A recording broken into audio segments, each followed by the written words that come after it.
My name's Dan Lyus. I'm the Strategy and Growth Director for Aster Living, which is part of the Aster Group. So the Aster Group's a large housing association in the southwest. Work across about 6 or 7 counties in the southwest, 75,000 customers in 27,000 units of accommodation. But we also do care and support services, and I work in the care and support arm of the business. So we support people to live independently in their home of their choice for as long as possible. And some of the services we do are technology services, such as telecare, and we work with telehealth providers as well. Getting into healthcare is very difficult. Most of the business we do is direct with the consumer, or it's with a local authority. And so understanding the challenges and the barriers to entry in health is really important to us.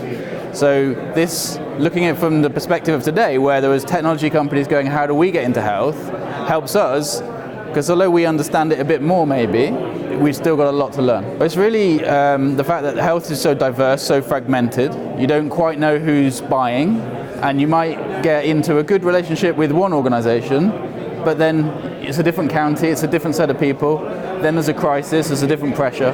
So having a single strategy doesn't work. You need partners, you need different approaches, you need local knowledge.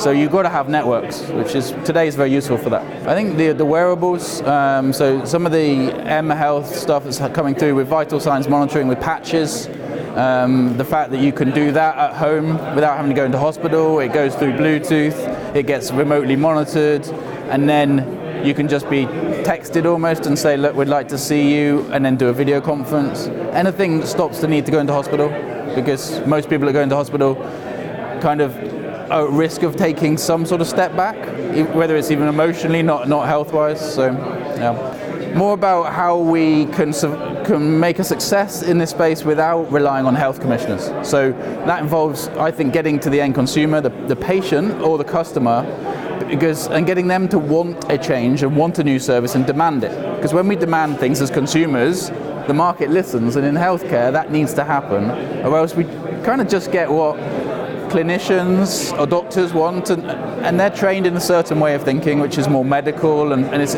slightly paternalistic. So we want to change, to revolutionize the whole place. We've got to get customers more in control.